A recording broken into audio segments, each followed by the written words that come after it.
If you find this segment informative, please click the thumbs up button and subscribe to stay updated with our latest news and share this broadcast to your friends and family. Your support helps us keep you informed. Help us get our first 10,000 subscribers. Your engagement matters. Liking, sharing, and subscribing to our content not only helps more people discover the important stories we bring you, but also supports our team's hard work. It boosts our visibility in the algorithm, making it easier for others to find ways to stay informed. Plus, it helps us generate more resources to continue delivering the news you rely on. Thank you for being part of our community and for supporting quality journalism. Magandang umaga, Davao, Mindanao at sa apat na sulok ng mundo. Ako po si Merasol Sibayan Cacho, ang inyong tagapagbalita sa araw na ito. Huwag kalimutang i-like, mag-comment, mag-share at mag-subscribe sa channel na ito para sa iba pang mga kaganapan. Mga ulo ng balita. Ulat panahon. Update, alas 3 ng hapon, ang bagyong Enting, Yagi ay nasa 165 km hilagang kanluran ng Lawag City, Ilocos Norte, na may lakas na 95 km per hour at bugso ng hangin na 115 km per hour. Patuloy itong kumikilos sa direksyong hilagang kanluran sa bilis ng 10 km per hour at nagdudulot ng habagat sa gitna at timog silangan at timog Luzon. Lokal na balita. Ang DepEd ay nakipag-partner sa I Am the Code upang bigyan ng coding skills ang mga kababaihang Pilipino. Isinulong ng Pilipinas ang digital education reforms. Epektibo na ang ikalawang bahagi ng aumento sa sahod. Babala sa publiko laban sa shellfish kontaminasyon. Pambansang balita. Umabot sa 15.69 trillion pesos ang utang ng Pilipinas noong July 2024. Mayor Rama at Acting Mayor Garcia nagkakabanggaan tungkol sa pamamahala ng sinulog. Pandaigdigang balita. Anak ni John McCain, binatiko si Trump sa pagdaraos ng campaign event sa Arlington.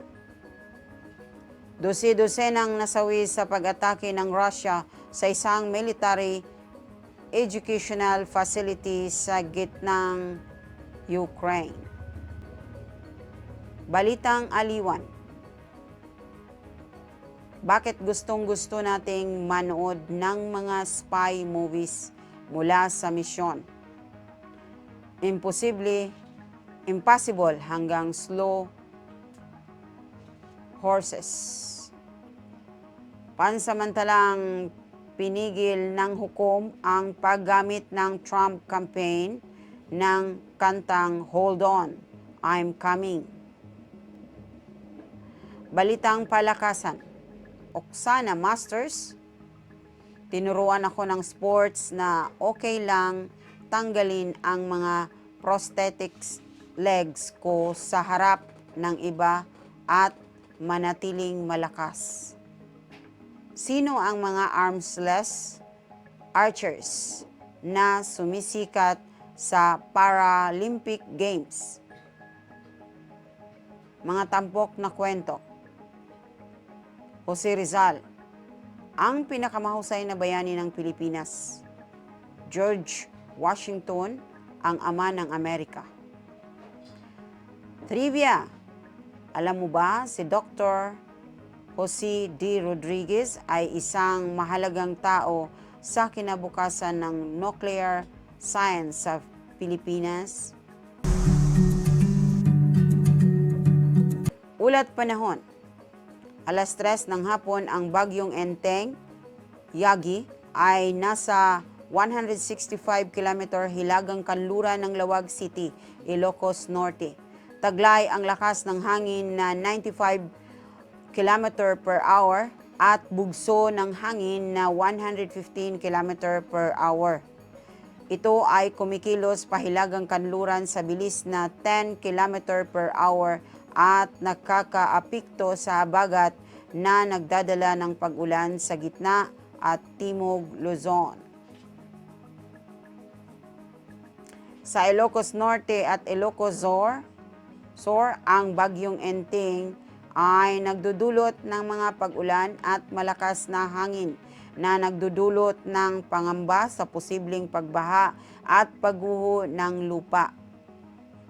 Sa Cordillera Administrative Region at Cagayan Valley, magkakaroon ng maulap na kalangitan at kalat-kalat na pag-ulan na maaaring magdulot ng panganib. Samantala ang Zambales, Bataan, Occidental Mindoro at natitirang bahagi ng rehiyon ng Ilocos ay naghahanda para sa mga pag-ulan ng habagat na may posibilidad ng pagbaha at pagguho ng lupa. Ang Metro Manila, Calabarzon, Gitnang Luzon at Mimaropa ay nasa ilalim ng impluwensya ng habagat na magdadala ng paminsan-minsang pag-ulan. Sa iba pang bahagi ng bansa, asahan ang panakanakang pagkulog at pagkidlat na may patuloy na banta ng pagbaha at pagguho ng lupa.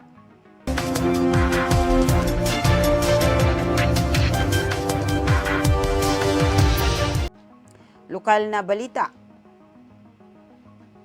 DepEd nakipag-partner sa I Am the Code upang bigyang kapangyarihan ang mga kababaihang Pilipino sa pamamagitan ng coding skills. Sa isang makabuluhang hakbang, nakipag-partner ang Department of Education DepEd sa I Am the Code upang mag-alok ng libreng kurso sa coding at digital skills para sa mga batang kababaihang Pilipino na pinalalakas ang kanilang STEM na inisyatiba. Formal na nilagdaan ang Memorandum of Understanding MOU sa pagitan ni na Education Secretary Sani Angara at Lady Mariami Jam, takapagtatag ng I Am the Code upang magbigay ng 12 linggong curriculum at higit sa 60,000 libreng kurso. Binigyang diin ni Lady Mariami ang pandaigdigang epekto ng kilusang ito na pinamumunuan ng mga Aprikano. Ang programa na nakatuon sa pagpapahusay ng mga kakayahan sa STEM at AI ay isasagawa sa mga piling paaralan. Pinuri ni Secretary Angara ang inisyatiba at nagpasalamat sa dedikasyon ng I Am the Code sa pagtulong sa pagbabago ng buhay ng mga kabataan. Pilipinas, isinulong ang mga reforma sa digital na edukasyon.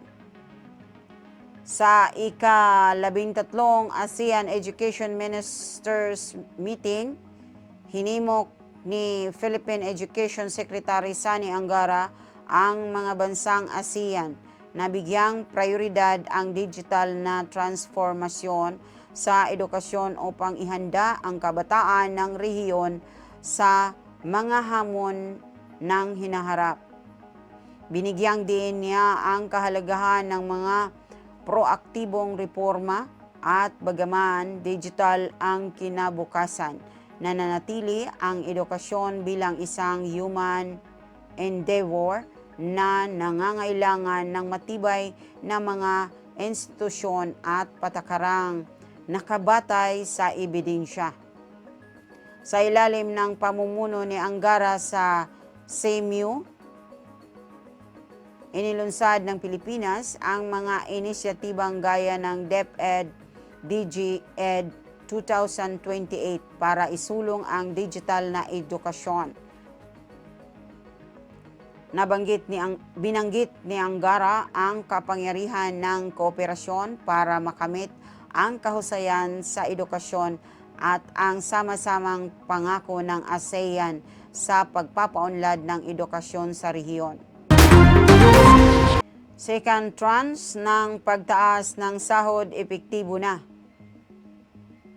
Sa Davao City, ang ikalawang tranche ng mga wage adjustment ay magiging epektibo simula September 1, 2024. Ang pagtaas na ito, bahagi ng Wage Order Number RB 11-22, ay magtataas ng minimum na sahod para sa mga non-agricultural workers sa 481 pesos at para sa mga agricultural workers sa 476 pesos.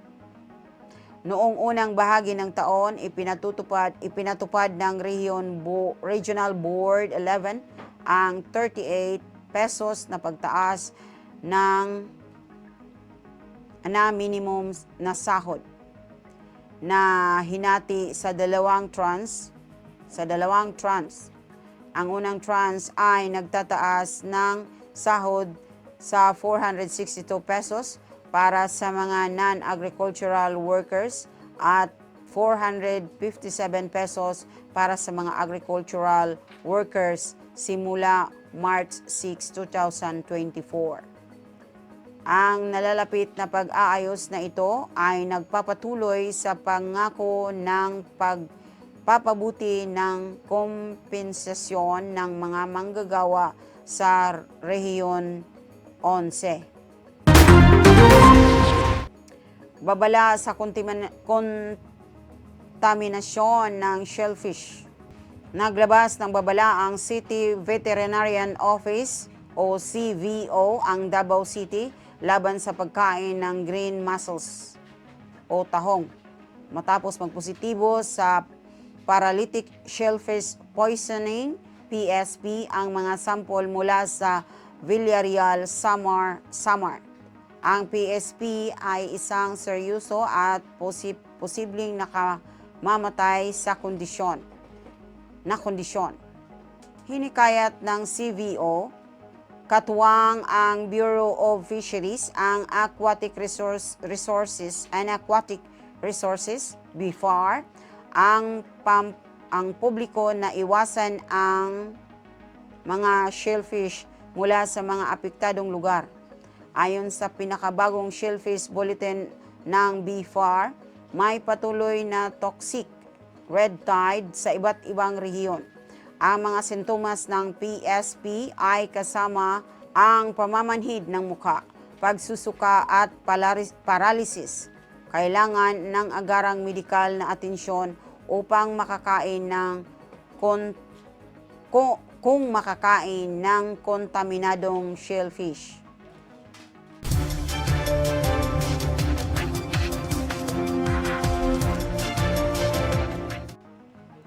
Pambansang balita. Pambansang utang ng Pilipinas umabot sa 15.69 trillion pesos noong July 2024. Noong July 31, 2034, umabot sa 15.69 trillion pesos ang kabuuang utang ng pambansang pamahalaan. Ayon sa Bureau of Treasury, ito ay nagmarka ng pagtaas ng 206.49 billion pesos o 1.3% mula noong July 2024. Ang pagtaas ay dulot ng net issuances ng domestic at external na utang na umabot sa 10.75 trillion pesos at 4.94 trillion ayon sa pagkakasunod. Ang domestic na utang ay tumaas ng 180.3 billion pesos dahil sa bagong government securities, habang ang foreign borrowings ay tumaas ng 26.45 billion pesos na dulot ng mga project loans at epekto ng currency revaluation. Ang mga garantiyang ipinagkaloob ng pambansang pamahalaan ay lumago rin ng 1.14 billion pesos na umabot ng 344.79 billion pesos. Charis, Mayor Rama at Acting Mayor Garcia nagtalo ukol sa sinulog na pinamamahalaan ng isang pribadong foundation, hindi ng City Hall. Noong 2019, nagkasagutan sina VM Mike at nooy Mayor Labilla ukol sa paglikha ng isang governing board na magbabantay sa SFI. Nagdudulot ng kontrobersiya ang mga paghahanda para sa Sinulog 2025 sa lungsod ng Cebu. Ipinahayag ni Acting Mayor Raymond Alvin Garcia ang plano niyang simulan ang pag-oorganisa ng event hindi hinihintay ang pagbabalik ng suspendidong Mayor Michael Rama. Iginiit ni Rama na ang Sinulog Foundation Incorporated o SFI ang dapat manguna sa selebrasyon at tinuligsa ang hakbang ni Garcia na sinasabing ang SFI ay isang pribadong entidad na hindi kontrolado ng lungsod. Ang legal na tanong ay kung sangkop ng city jurisdiction ang SFI sa kabila ng pagiging pribado nito dahil sa mga financial contributions at pagkakasangkot ng gobyerno. Ibinunyag ng debating ito ang patuloy na tensyon ukol sa pamamahala ng sinulog at papel ng mga opisyal ng lungsod.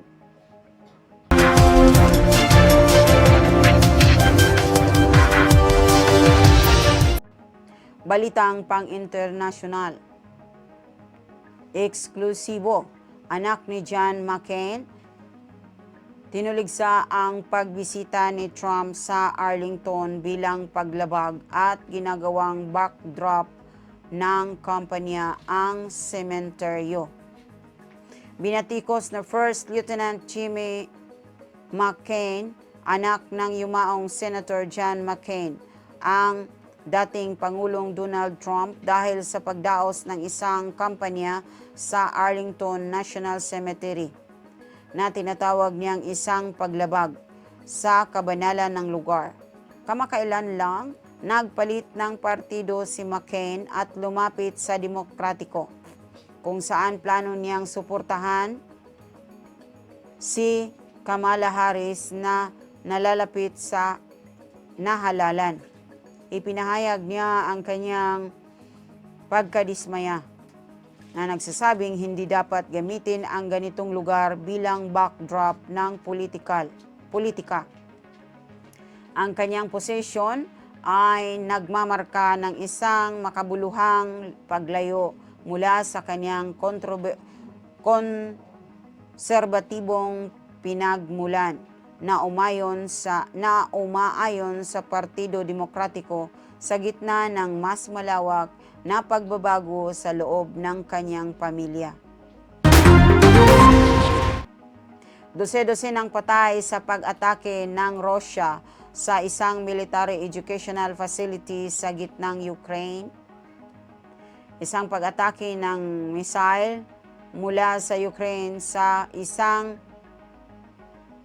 military educational facility sa Poltava, gitnang Ukraine, ang nagresulta sa pagkamatay ng 49 katao at mahigit 219 ang sugatan, na isa sa mga pinakamarahas na atake mula nang magsimula ang pagsalakay noong Pebrero 2022. Iniulat ni Pangulong Vladimir Zelensky na 2 ballistic missiles ang tumama sa pasilidad at sa isang kalapit na hospital. Binigyang diin niya ang kagyat na pangangailangan para sa mga air defense systems at long-range missiles mula sa mga kanluraning kaalyado ng Ukraine. Ang pag-atake ay nagdulot din ng pinsala sa hindi bababa sa 10 residential buildings. Bagamat hindi pa nagkokomento ang Moscow. Kinumpirma ng Russian military blogger na si Vladimir Rugov ang pag-atake sa isang military school. Nananawagan si Zelensky ng agarang suporta upang maiwasan ang karagdagang casualty.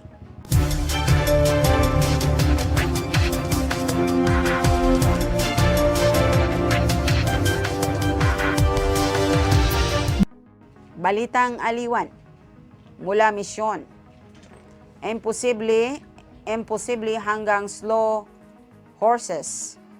Hito kung bakit patok ang mga kwento tungkol sa mga espiya. Ang spy genre ay patuloy na kinagigiliwan ng mga manunood dahil sa pagsasanib ng walang tigil na aksyon, ministeryo at intriga. Mula sa iconic na Aston Martin chassis at mga eksotikong lokasyon hanggang sa mga mapang-akit na love interests at British accents, ang mga spy movies ay naging paborito sa malaki at maliit na screen. Ang mga franchise tulad ng James Bond, Kingsman at The 355 kasama ang mga TV hit na Homeland at The Americans ay patunay na ng ating pagkahumaling sa espionage. Bagaman bumababa na ang bilang ng mga genre movies at mga mabilisang TV shows, patuloy pa rin ang pagkahilig ng mga manunood at studio sa mga spy narratives na naglalarawan ng mas malalim na pananaw sa ating mundo at sa ating mga sarili. Hukom naglabas ng paunang injunction laban sa paggamit ng kantang Hold On, I'm Coming ng kampanya ni Trump. Isang federal judge ang nag-utos kay dating Pangulong Donald Trump at sa kanyang kampanya na itigil ang paggamit ng kantang Hold On, I'm Coming nang walang tamang lisensya. Ang utos na inilabas ni Judge Thomas Trush Jr. sa Atlanta ay sumusunod sa kahilingan ng state ni Isaac Hayes na nag-akusa sa kampanya ng paggamit ng kantang walang pahintulot. Hindi inutos ng hukom ang pagtanggal ng mga nakaraang recording na nagamit ang kanta. Sinabi ni Donald Coleman, abogado ni Trump, na handa silang sumunod ngunit ikinalugod na hindi kailangan tanggalin ang mga nagdaang content. Nais ng state ni Hayes na otorisadong paggamit na at magbigay ng babala sa iba pang mga artista.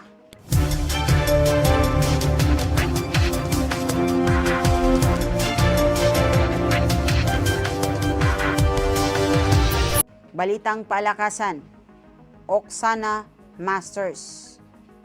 Itunuturo sa akin ng sports na okay lang tanggalin ang aking mga binti sa harap ng mga tao at maging makapangyarihan pa rin. Si Oksana Masters na may 17 Paralympic medals mula sa Summer at Winter Games ay patuloy na nagpupursigi para sa makipagkompetensya at ipagtanggol ang kanyang 2 ginto sa paracycling mula sa Tokyo. Ipinanganak sa Ukraine na may mga birth defects na iniuugnay sa Chernobyl disaster. Hinarap ni Masters ang maraming pagsubok, kabilang ang ilang amputation at mga taon sa mga ampunan bago siya inampun ng isang Amerikanong ina. Para sa kanya, ang sports ay naging mahalaga sa kanyang paglalakbay tungo sa pagtanggap sa sarili at pagpapalakas.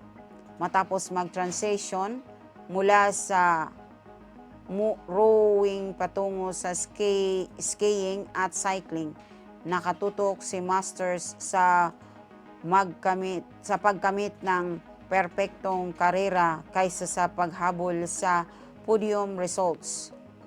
Tinitingnan ang kanyang mga piklat bilang mga simbolo ng lakas at katatagan. Sino ang mga armless archers na viral ngayon sa Paralympic Games? Si Matt Stotzman, ang armless archer, ay nagrevolusyon sa para-archery sa pamamagitan ng pagwawagi ng gintong medalya na may Paralympic record score na 149. Sa kabila ng kanyang kapanganakan ng walang mga braso, ang kanyang tagumpay na tinampukan ng isang masigabong yakap sa kanyang teammate ay nagbigay ng katuparan sa 12 taon ng dedikasyon. Ang impluwensyang si Stotzman ay umabot sa iba pang mga armless archers, kabilang si Sheetal Devi na nanalo ng bronze sa mixed team compound open at naging unang babaeng archer na walang braso na nagmedalya sa Paralympics. Si Devi, na inspirasyon ni Stotzman, ay nagtagumpay din na nananalo ng mga medalya sa World at ASEAN Para Games. Si Stotzman, na nahaharap sa mga problema sa balakang dahil sa mga taon ng pag-shoot, ay magre-retiro pagkatapos ng mga games na ito, na nag-iiwan ng isang pamana na nagdala ng malaking pagbabago sa sport.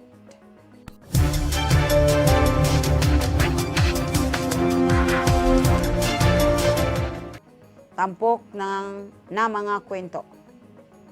Jose Rizal, ang pinakadakilang bayani ng Pilipinas. Si Jose Rizal, isang pangunahing figura ng Rebolusyong Pilipino, ay kinikilala bilang pinakadakilang bayani ng bansa. Ipinanganak noong July 19, 1861. Si Rizal ay isang bihasang polymath na nagtagumpay sa larangan ng panitikan, medisina at kasaysayan. Ang kanyang mga makabuluhang sulatin tulad ng Nulimetang Here at El Filibusterismo ay nagbigay inspirasyon sa pagnanais ng mga Pilipino para sa kalayaan mula sa kolonyal na pamamahala ng Espanya. Ang kanyang pangako sa mapayapang reforma at intelektual na paglaban sa pang-aapi ay ginawa siyang simbolo ng pagmamahal sa bayan at katatagan. Pinatay ng mga Espanyol noong December 30, 1896. Nananatili ang pamana ni Rizal bilang ilaw ng pambansang pagmamalaki at kabayanihan sa Pilipinas.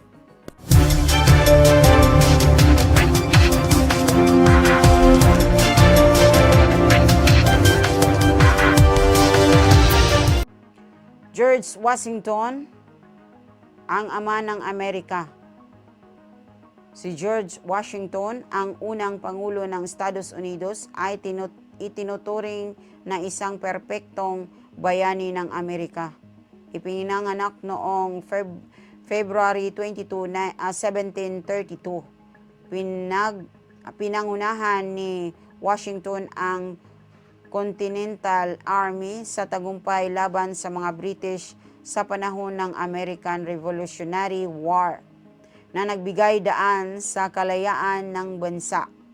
Ang kanyang pamumuno, integridad at dedikasyon sa mga prinsipyo ng demokrasya ay nagbigay sa kanya ng posisyon bilang unang Pangulo ng bansa mula 1789 hanggang 1797. Ang desisyon ni Washington na bumaba sa pwesto matapos ang dalawang termino ay nagtakda ng pamantayan para sa pag-uugali ng mga pangulo at pinatatag ang kanyang pamana bilang tagapagtanggol ng demokrasya at pambansang pagkakaisa.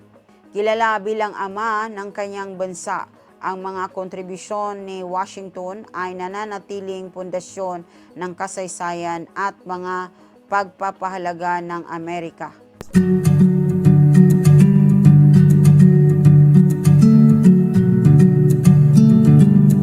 Trivia! Alam niyo ba? Si Dr. Jose D. Rodriguez ay isang mahalaga sa hinaharap ng nuklear ng Pilipinas. Si Dr. Jose D. Rodriguez ay isang kilalang personalidad sa larangan ng agham at inhinyeriyang nuklear sa Pilipinas. Bilang dating Executive Director ng Philippine Nuclear Research Institute o PNRI, siya ay may malaking ambag sa pagpapaunlad ng pananaliksik at kaunlarang nuklear ng bansa. Ang kanyang gawain ay nakatuon sa pagsusulong ng ligtas na paggamit ng teknolohiyang nuklear para sa iba't ibang aplikasyon, kabilang ang produksyon ng enerhiya at gamit sa medisina. Ang kanyang kaalaman ay mahalaga sa paghubog ng estratehiya ng Pilipinas, enerhiyang nuklear, na tinitiyak na ito ay magagamit ng ligtas at responsableng makapag-aambag sa pag-unlad ng bansa. Yan po ang ating mga balita sa araw na ito. Muli ako si Marisol Sibayan Catso. Huwag kalimutang mag-like, mag-comment, mag-share at mag-subscribe sa channel na ito. Magandang umaga, Davao.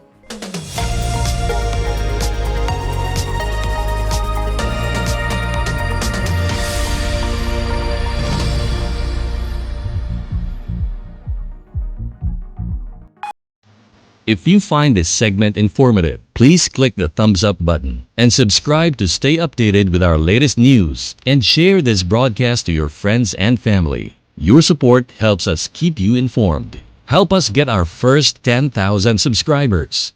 Your engagement matters. Liking, sharing, and subscribing to our content not only helps more people discover the important stories we bring you, but also supports our team's hard work.